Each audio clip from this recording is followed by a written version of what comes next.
In 1961, a U.S.-backed force invaded a southern Cuban shore known as the Bay of Pigs as part of an effort to oust Cuba's Fidel Castro. The failed attempt contributed to a downward spiral in U.S.-Cuba relations that would last for decades. In May, as an outward sign of how relations had thawed, President Obama and Cuban President Raul Castro greeted each other with handshakes at the Summit of the Americas in Panama.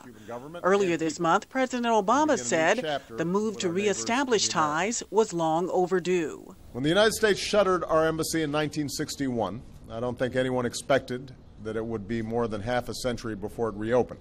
The change is a result of both domestic and foreign pressure, says Cuba specialist William Leo Grand. The Latin Americans had really become fed up with this old, anachronistic Cold War policy, and they let the president know at the 6th Summit of the Americas in Cartagena, Colombia in 2012, and said they wouldn't come to the next one if Cuba wasn't invited.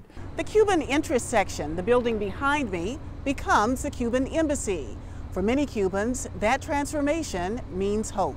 The dam has broken. This has been tremendous. I don't think anybody expected on December 17th when the president made his remarks that this is where we'd be only 6 to 8 months in the future. But some say the new U.S. policy rewards bad behavior. And I think we have had to lower our standards in order to raise our flag in Havana. We aren't defending human rights. We aren't defending the very idea of representative democracy. Also, while some Cubans are praising their government for establishing ties with the U.S., the reality is that some U.S.-Cuba transactions remain restricted under the U.S. trade embargo.